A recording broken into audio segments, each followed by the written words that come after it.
तेव्हा त्यांनी काहीही उत्तर दिलेलं नाहीये, मला माहित नाही असं ते म्हणतात। मात्र मारहाणीचा हा जो व्हिडिओ आहे त्याच्यामध्ये कशा पद्धतीने हे एकमेकांना मारहाण करतायत ते आपण बघू शकतोय।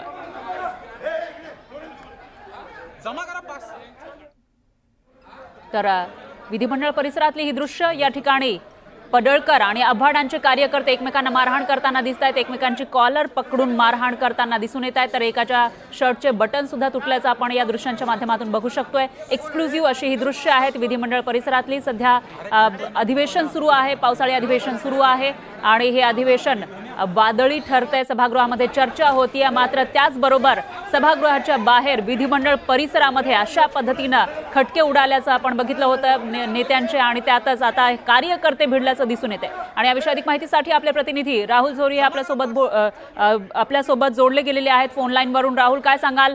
आव्हाड आणि त्याचबरोबर पडळकरांचे हे कार्यकर्ते मारहाण करताना दिसतात, नेमकं काय घडलं होतं त्यावेळेला?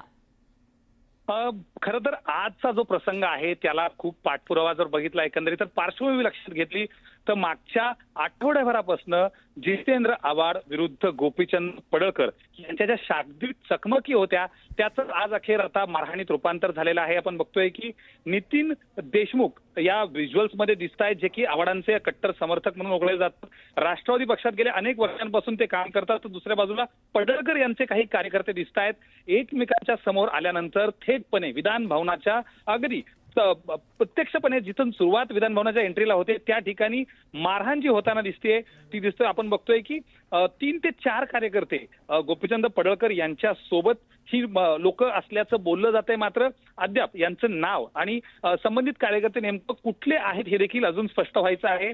संबंधित सुरक्षा यंत्रणांनी अर्थात या सगळ्यांना ताब्यात घेतलेलं आहे, पण आपण बघतोय की ज्या पद्धतीनं हा गोंधळ पाहायला मिळाला, एक थेटपणे सभागृहाच्या एंट्रीलाच अशा पद्धतीचा एक मारहाणीचा गोंधळ विधान भवन परिसर। आपण वारंवार बोलतो की ज्या पद्धतीनं इथं प्रत्येकानं सभागृहाची गरिमा जी आहे ती मेंटेन करावी, मात्र आज अखेर थेटपणे